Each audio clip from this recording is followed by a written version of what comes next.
Hi friends, എല്ലാവർക്കും ഗ്രേറ്റിക്കൽ ടെക്കിൻ്റെ Mallu market profile weekly market profile അനാലിസിലേക്ക് ഏവർക്കും സ്വാഗതം.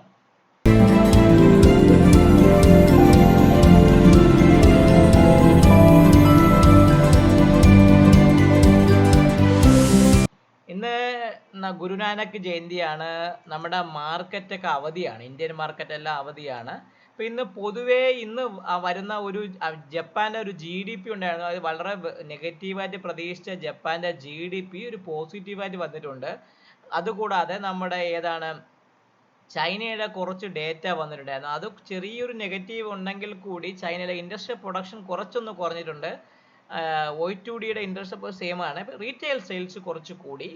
പിന്നെ അൺഎംപ്ലോയ്മെന്റ് റേറ്റ് കുറഞ്ഞു. അപ്പോൾ ചൈനയുടെ എക്കണോമിക്ക് ബൂസ്റ്റ് ആവുന്ന രീതിയിലുള്ള കുറച്ച് ഡേറ്റാസ് ഒക്കെ വന്നിട്ടുണ്ട്.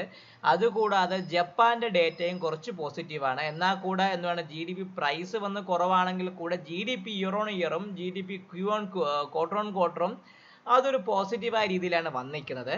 ഇന്ന് ഗ്രേറ്റ് ബ്രിട്ടന്റെ GDP വളരെ നെഗറ്റീവായിട്ടാണ് വന്നിരിക്കുന്നത്. അതിനാകപ്പാടെ ഒരു പോസിറ്റീവ് എന്ന് പറഞ്ഞാൽ ഇയർ ഓൺ ഇയർ ക്വാർട്ടർ കഴിഞ്ഞ വർഷത്തെ അപേക്ഷയുള്ള ഇയർ ഓൺ ഇയർ ക്വാർട്ടർ 3യുടെ അപേക്ഷിച്ച് നോക്കുമ്പോൾ GDP ഒന്ന് കൂടി നിൽപ്പുണ്ട്. അത് ചെറിയൊരു അതായത് കഴിഞ്ഞ വർഷത്തെ അപേക്ഷിച്ച് ഈ വർഷം എക്കണോമി ഒന്ന് ഒരു പയ്യെ സടകുടഞ്ഞ് എഴുന്നേക്കുന്ന രീതിയിലൊക്കെ നിൽക്കുന്നുണ്ടെങ്കിൽ കൂടി പൊതുവേ ഉള്ള ഡേറ്റ മൊത്തത്തിൽ നോക്കുമ്പോൾ ഒരു ശൂന്യമായ രീതിയിൽ ശോകമുഖമായ ഒരു ഡേറ്റയാണ് ബ്രിട്ടൻ വന്നത്. ഇന്ന് വൈകിട്ട് 6:30 മണിയാകുമ്പോൾ നമ്മുടെ അമേരിക്കയുടെ കോർ റീറ്റെയിൽ പ്രൈസും എക്സ്പോർട്ടിന്റെ കാര്യങ്ങളും വരുന്നത്, പിന്നെ റീറ്റെയിൽ സെയിൽസിന്റെ കാര്യങ്ങൾ വരുന്നുണ്ട്, പിന്നെ ഫെഡ് നമ്മുടെ ഇൻഡസ്ട്രിയൽ പ്രൊഡക്ഷൻ വരുന്നുണ്ട്, industrial production month on month ഉണ്ട്, പിന്നെ റീറ്റെയിൽ ഇൻവെന്ററി, അങ്ങനെ കുറച്ച് അതായത് അമേരിക്കയുടെ മാർക്കറ്റിൽ, പിന്നെ അറ്റ്ലാന്റയുടെ GDP, അങ്ങനെ കുറച്ച് ന്യൂസുകൾ അമേരിക്കൻ മാർക്കറ്റിൽ വന്നിട്ടുണ്ട്. പൊതുവേ നമ്മുടെ ഇപ്പം നിൽക്കുന്ന സമയത്ത് നമ്മുടെ നിഫ്റ്റി ഒരു 10-17 പോയിന്റ് പ്ലസിലാണ് നിൽക്കുന്നത്. നോക്കുന്ന സമയത്ത് അമേരിക്ക മാർക്കറ്റ് മൈനസിലാണ് നിൽക്കുന്നത്. ഇപ്പൊ ചുരുക്കി പറഞ്ഞാൽ നമ്മുടെ മാർക്കറ്റുകൾ ഒരു ഫ്ലാറ്റ് നിൽക്കുകയാണ്. ഒരു സപ്പോർട്ടീവായ ഫ്ലാറ്റിൽ ഏരിയ തന്നെയാണ് നമ്മുടെ നിഫ്റ്റിയും ഇന്നലെ ക്ലോസ് ചെയ്തിരിക്കുന്നത്. അപ്പോൾ ചുരുക്കി പറഞ്ഞാൽ ഈ വരുന്ന ആഴ്ച ഒരു നോർമൽ ഡൗൺ, അതായത് ട്രെൻഡ് ഡൗൺ ആയിരുന്നു ബാങ്ക് നിഫ്റ്റിക്കും, ട്രെൻഡ് ഡൗൺ ആയിരുന്നു നിഫ്റ്റിക്കും ഈ വരുന്ന വീക്കിൽ സംഭവിച്ചത്. അപ്പോൾ നല്ലൊരു ഡൗൺവേർഡ് മൂവ് നമ്മൾ ഏകദേശം പറഞ്ഞാൽ കഴിഞ്ഞ വീക്കിൽ നമ്മൾ ഫ്രൈഡേ ക്ലോസ് ചെയ്ത് വന്ന് 24,221 ഭാഗത്ത് നിന്ന് പറഞ്ഞ് നമ്മൾ ഏകദേശം പറഞ്ഞാൽ 23,554 ഭാഗം വരെ കൃത്യമായി ഞാൻ പറയുകയാണെങ്കിൽ 23,219 നിന്ന് വന്നത് 23,561 ഏകദേശം പറഞ്ഞാൽ ഒരു 10-600 പോയിന്റുള്ള നിഫ്റ്റി അടിച്ചിട്ടുണ്ടായിരുന്നു. അതേപോലെ ബാങ്ക് നിഫ്റ്റി നോക്കുകയാണെങ്കിൽ 52,258 ക്ലോസ് ചെയ്ത മാർക്കറ്റ് കയറിയിട്ട് 52,388 വരെ പോയതാണ്. അവിടുന്ന് ഇറങ്ങി 50,066 വരെ വന്ന് ക്ലോസ് ചെയ്തു. അപ്പോൾ ബാങ്ക് നിഫ്റ്റി ഒരു സപ്പോർട്ടില്ല, ഓൾമോസ്റ്റ് 49,000 ഭാഗത്ത്, 49,900 എന്ന് പറഞ്ഞാൽ ആ ഒരു സപ്പോർട്ടിന്റെ ഭാഗത്താണ് ബാങ്ക് നിഫ്റ്റി ക്ലോസ് ചെയ്തിരിക്കുന്നത്. അപ്പം നമുക്ക് നോക്കേണ്ടത് മാർക്കറ്റ് പ്രൊഫൈൽ പ്രകാരം എന്താണ് മാർക്കറ്റിൽ സംഭവിക്കാൻ പോകുന്നത്. നമ്മുടെ ക്യാപ്ഷൻ ഇമേജ് കൊടുത്തിരിക്കുന്ന പോലെ 22,800ഉം 49,000 വരുമോ എന്നൊക്കെ നമുക്ക് നോക്കാം. അപ്പം നമുക്ക് മാർക്കറ്റ് പ്രൊഫൈലിന്റെ റിവ്യൂയിലേക്ക് കിടക്കാം. അപ്പം ചുരുക്കി പറഞ്ഞാൽ നമുക്ക് മാർക്കറ്റ് നോക്കാമല്ലോ. സോ നമ്മുടെ ബാങ്ക് നിഫ്റ്റി നിങ്ങൾ നോക്കുകയാണെങ്കിൽ നിഫ്റ്റി ഒരു ട്രെൻഡ് ഡൗൺ ആയിരുന്നു. ട്രെൻഡ് ഡൗൺ വീക്കായിരുന്നു കഴിഞ്ഞ ആഴ്ച. ഇന്നലെ കഴിഞ്ഞു പോയ ആഴ്ചയിൽ സംഭവിച്ചത് 24,311 എന്ന് പറഞ്ഞ കഴിഞ്ഞ ആഴ്ചത്തെ POCയുടെ ഭാഗത്തുനിന്ന് മാർക്കറ്റ് റിജക്ട് ചെയ്ത് ഏകദേശം പറഞ്ഞ 23,561 ഭാഗത്ത് വരെ വന്നിട്ട് 23,624 ഭാഗത്താണ് ഇന്നലെ ലാസ്റ്റ് ടിക്ക് നടന്ന് നമ്മുടെ നിഫ്റ്റി ക്ലോസ് ചെയ്തത്. അപ്പോൾ നിഫ്റ്റി ഒരു നോർമൽ വേരിയേഷൻ ഡൗൺ ഡേ ആണ്, അല്ലെങ്കിൽ ട്രെൻഡ് ഡൗൺ ആണ്. വീക്കിലി ടാർഗറ്റിന് താഴെയാണ് ആശാൻ ക്ലോസ് ചെയ്തത്. ചുരുക്കി പറഞ്ഞാൽ നല്ലൊരു ഡൗൺവേർഡ് മൂവിലാണ് ക്ലോസ് ചെയ്തേക്കുന്നത്.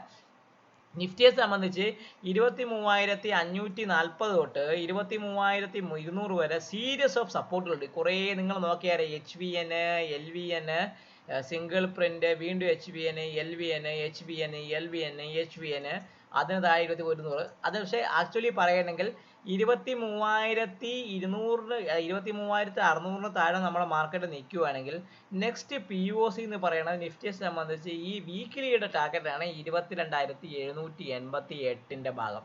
സോ നിഫ്റ്റി ഇനിയും സെല്ലിംഗ് വരികയാണെങ്കിൽ അടുത്ത വീക്ക് ഓൺ വീക്ക് അല്ലെങ്കിൽ ഒരു വീക്ക്ലി ബേസിസിൽ നമ്മൾ നോക്കുകയാണെങ്കിൽ എന്നെ സംബന്ധിച്ച് നിഫ്റ്റി 23,624 താഴെ നിൽക്കുന്നിടത്തോളം കാലം 23,313 അതിന് താഴെ 22,992 അതിന് താഴെ വേണമെങ്കിൽ ഞാൻ പറഞ്ഞ ഏതാണ് അത് താഴെ ഞാൻ പറഞ്ഞ 22,790 എന്ന് പറഞ്ഞാൽ ഈ POCയുടെ ഭാഗത്തേക്ക് പോകാനുള്ള ചാൻസ് നിഫ്റ്റി കൂടുതലാണ്. ഇനി നിഫ്റ്റി തിരിച്ചു കയറണമെങ്കിൽ നിങ്ങളൊരു കാര്യം ഓർത്തോളുക, ഈ പറഞ്ഞ 23,850 മുകളിൽ നിഫ്റ്റി ഈ വീക്കിൽ സസ്റ്റെയിൻ ചെയ്യണമെങ്കിൽ മാത്രമേ 24,000 വരെ പോകാനും അതിന് മുകളിൽ ഈ വീക്കില് ഇന്നലെ കഴിഞ്ഞ വീക്കിന്റെ POC ആയ 24,218 ഭാഗത്തേക്ക് പോകാനും ചാൻസ് ഉള്ളൂ. 24,218 മുകളിൽ പോയാൽ മാത്രമേ ഒരു ഷോർട്ട് കവറിങ്ങിന്റെ മൂവ്മെന്റ് വരാനും ആ മൂവ്മെന്റ് വേണമെങ്കിൽ നമുക്ക് 24,840 എന്ന് പറഞ്ഞ ഒക്ടോബർ 20 ഉള്ള ആ വീക്കിന്റെ POCയുടെ ഭാഗത്തേക്ക് പോകാനുള്ള ചാൻസും വളരെയധികം കൂടുതലാണ്. അപ്പോൾ ഓർത്തോളുക, 23,600 താഴെ നിൽക്കുകയാണെങ്കിൽ 23,313 അതിന് താഴെ 23,000 ലെവലിലേക്ക് ഭാഗത്തേക്ക് വരാനും 23,000 പൊട്ടുകയാണെങ്കിൽ 22,790 പറഞ്ഞ ഈ POCയുടെ ഭാഗത്തേക്ക് വരാനുള്ള ചാൻസും വളരെ കൂടുതലാണ്. അതാണ് ഞാൻ 22,200 വരുമോ എന്ന് പറഞ്ഞുള്ള ക്യാപ്ഷൻ വെച്ചത്. സോ POC അവിടെയാണ് ഉള്ളത്.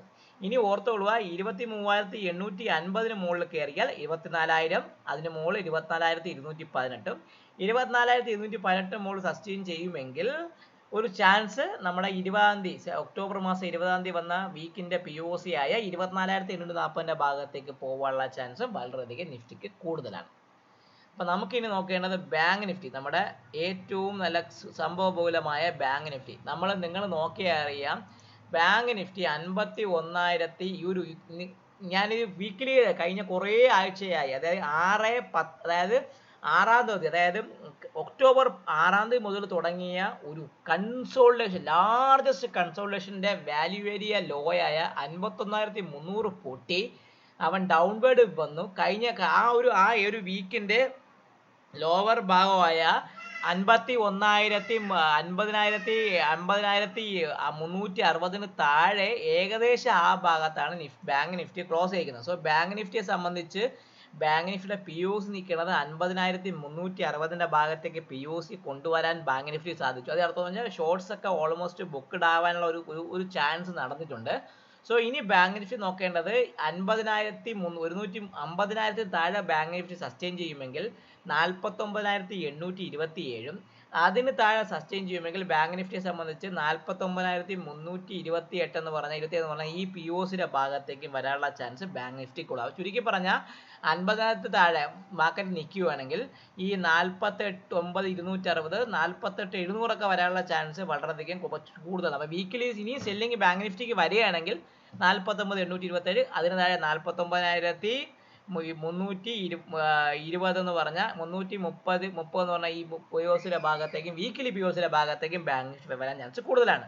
ഇനി ഓർത്തുള്ള ബാങ്ക് നിഫ്റ്റിയെ സംബന്ധിച്ച് 50,962 എന്ന് പറഞ്ഞ ഈ ഒരു HPN സോണിന്റെ മുകളിൽ നിന്നാൽ മാത്രമേ ബാങ്ക് നിഫ്റ്റിക്ക് 51,400 ഭാഗത്തും 51,385 മുകളിൽ നിൽക്കുകയാണെങ്കിൽ 52,085 ഭാഗത്തെ വീണ്ടും ഈ 50,300 ഭാഗത്തേക്ക് മാർക്കറ്റ് വരികയാണെങ്കിൽ വീണ്ടും ഒരു 80% ഉള്ളിൽ വന്ന് 51,400, 52,200 എന്ന് പറഞ്ഞ റേഞ്ചിലേക്ക് മാർക്കറ്റ് വരാനുള്ള ചാൻസ് വളരെയധികം കൂടുതലാണ്. സത്യം പറഞ്ഞാൽ ഈ വീക്കിലാണ് ബാങ്ക് നിഫ്റ്റി നമ്മുടെ ഇത്രയും വീക്കിലുള്ള ബാലൻസിനെ പൊട്ടി താഴേക്ക് അവൻ ക്ലോസ് ചെയ്തത്. സോ അതുകൊണ്ട് ബാങ്ക് നിഫ്റ്റി അപേക്ഷിച്ച് ഞാൻ നോക്കുന്ന സമയത്ത് ബാങ്ക് നിഫ്റ്റി എന്താണ് 51,000 താഴെ നിൽക്കുകയാണെങ്കിൽ 49,323 എന്ന് പറഞ്ഞ ഈ POCയുടെ ഭാഗത്തേക്ക് വരാനുള്ള ചാൻസ് ബാങ്ക് നിഫ്റ്റിയെ സംബന്ധിച്ച് വളരെയധികം കൂടുതലാണ്. സോ 50,000 താഴെ നിൽക്കുകയാണെങ്കിൽ മാത്രമേ അത് വരാനുള്ള ചാൻസ് ഉള്ളൂ. അങ്ങനെയാണെങ്കിൽ 49,300 എന്ന് പറഞ്ഞ ഭാഗത്തേക്ക് വളരെ ഫാസ്റ്റിൽ വേണമെങ്കിൽ ബാങ്ക് നിഫ്റ്റിയെ കൊണ്ട് വരാനുള്ള ചാൻസ് വളരെ കൂടുതലാണ്. ഇനി ബൈയിങ് എന്ന് പറയുമ്പോൾ സമയത്ത് ബാങ്ക് നിഫ്റ്റിയിൽ ഞാൻ പറഞ്ഞു 50,962 മുകളിൽ സസ്റ്റെയിൻ ചെയ്യുമെങ്കിൽ 51,300 വരെ പോകാനും 51,300 ഭാഗത്ത് നിൽക്കുകയാണെങ്കിൽ പിന്നെ വീണ്ടും 80% എന്ന് പറഞ്ഞ മാർക്കറ്റ് പ്രൊഫൈലിലെ ഏറ്റവും ബ്യൂട്ടി ആയ ഒരു ട്രേഡ് സെറ്റപ്പിന്റെ അത് ആക്ടിവേറ്റ് ആവുകയും അത് വാല്യൂ ഏരിയ ഹൈ ആയ 52,085 വരെ കൊണ്ടുപോകാനുള്ള ചാൻസും വളരെയധികം കൂടുതലാണ്. അപ്പോൾ ഇതാണ് നമ്മുടെ ബാങ്ക് നിഫ്റ്റി. അപ്പോൾ നമുക്ക് ബാങ്ക് നിഫ്റ്റിയുടെ മന്ത്ലി എക്സ്പയറി മാത്രമേ ഇനി ഉള്ളൂ, വീക്കിലി ഇല്ല. നിഫ്റ്റിയിൽ എല്ലാ വീക്കിലും ഇനി എക്സ്പയറി ഉണ്ടായിരിക്കുന്നതാണ്. നമുക്കത് വളരെയധികം ഇപ്പോൾ മാർക്കപ്പ് ഇനി കൃത്യമായിട്ട് പറയുകയാണെങ്കിൽ ട്രെൻഡ് അനുസരിച്ച് ട്രേഡ് ചെയ്യാൻ ഏറ്റവും കൂടുതൽ സുഖം ബാങ്ക് നിഫ്റ്റി ആയിരിക്കും. ഉള്ള ബാങ്ക് നിഫ്റ്റിയിലും ചെയ്യുന്ന ആൾക്കാരെല്ലാം റൈറ്റ് ചെയ്യുന്ന ഓപ്ഷൻ റൈറ്റേഴ്സ്, വീക്കിലി പ്ലെയേഴ്സ് എല്ലാം നിഫ്റ്റിയിലേക്ക് വരുന്നതുകൊണ്ട് അതിൻ്റെ മൂവ്മെന്റ് ഇനി കുറച്ച് കൺട്രോൾ ആയിരിക്കും എന്നാണ് എനിക്ക് എൻ്റെ ഒരു വിശ്വാസം. സോ ബാങ്ക് നിഫ്റ്റി ഒരു സ്മൂത്ത് ആയിട്ടുള്ള രീതിയിലുള്ള ട്രേഡ് തരാനുള്ള ചാൻസ് എനിക്ക് ഈ വരുന്ന ദിവസങ്ങളിൽ വളരെയധികം കൂടുതലാണ്. സോ ഈ ലെവലൊക്കെ നിങ്ങളൊന്ന് മാർക്ക് ചെയ്ത് വെക്കുക. ഇത് കൃത്യമായിട്ട് പറയുകയാണെങ്കിൽ വീക്കിലി ബേസ് ചെയ്ത ലെവലാണ്, ഈ വീക്ക് ഓൺ വീക്കിൻ്റെ ബേസ് ചെയ്ത ലെവലാണ്. ഒരിക്കലും ഡെയിലി ഉള്ള ട്രെൻഡിനെ നമ്മളിത് കമ്പയർ ചെയ്യാൻ പാടില്ല. വീക്കിലി ബേസ് ചെയ്ത ലെവൽ ആയതുകൊണ്ട് നിങ്ങൾ വ്യക്തമായി ചാർട്ടിൽ മാർക്ക് ചെയ്ത് വെക്കുക. അപ്പോൾ നിങ്ങൾക്ക് അറിയാൻ പറ്റും ഒരു വീക്കിലി സപ്പോർട്ട് എവിടെയാണ്, വീക്കിലി റെസിസ്റ്റൻസ് എവിടെയാണ്, അതൊക്കെ നിങ്ങൾക്ക് വ്യക്തമായ രീതിയിൽ മാർക്ക് ചെയ്യാനും അത് നിങ്ങൾക്ക് കൃത്യമായി ട്രേഡ് ചെയ്യാൻ നിങ്ങൾക്ക് സപ്പോർട്ട് ആയിരിക്കും. അപ്പോൾ ഈ വ്യക്തമായ ഈ ലെവൽസ് നിങ്ങൾ കാണുക, ട്രേഡ് ചെയ്യുക, യൂട്യൂബ് വീഡിയോ കാണുക, ലൈക്ക് ചെയ്യുക, കമൻറ്റ് ചെയ്യുക, സബ്സ്ക്രൈബ് ചെയ്യുക. സോ എല്ലാവർക്കും ഒരിക്കൽ കൂടി നന്ദി പറഞ്ഞുകൊണ്ട് ഈ വീഡിയോ ഞാൻ അവസാനിപ്പിക്കണം, എൻ്റെ വീഡിയോ ഞാൻ അവസാനിപ്പിക്കുകയാണ്. ഈ വരാൻ പോകുന്ന സൺഡേയിൽ നമുക്കൊരു 11:30 ആകുന്ന സമയത്ത് നമുക്ക് മലയാളത്തിൽ നമ്മുടെ മാർക്കറ്റ് പ്രൊഫൈലിൽ നിങ്ങളുടെ ഡൗട്ടുകളൊക്കെ ചോദിക്കാവുന്ന ഒരു സെഷൻ ഞാൻ വയ്ക്കുന്നുണ്ട് ഗൂഗിൾ മീറ്റിൻ്റെ. അപ്പം നിങ്ങൾ ആ ഗൂഗിൾ ഫോംസ് ഞാൻ ഇതിലേക്ക് കൊടുക്കാവുന്നതാണ്. ആ ഗൂഗിൾ ഫോംസ് നിങ്ങൾ ഫില്ല് ചെയ്യുകയാണെങ്കിൽ നിങ്ങൾക്ക് നിങ്ങളുടെ ഇമെയിലിൽ അതിൻ്റെ ലിങ്ക് വരുന്നതാണ്. അപ്പോൾ ആ ലിങ്ക് വഴി നമുക്ക് ഈ വരുന്ന ഞായറാഴ്ച 11:30 മണിക്ക് കണക്ട് ചെയ്യാം, നിങ്ങളുടെ ഡൗട്ട്സുകൾ ചോദിക്കാം, ക്ലിയർ ചെയ്യാം. സോ നമുക്ക് ട്രേഡ് ചെയ്യാം. അപ്പോൾ എല്ലാവർക്കും ഒരിക്കൽ കൂടി നന്ദി. Take care, bye bye and happy weekend to all of U.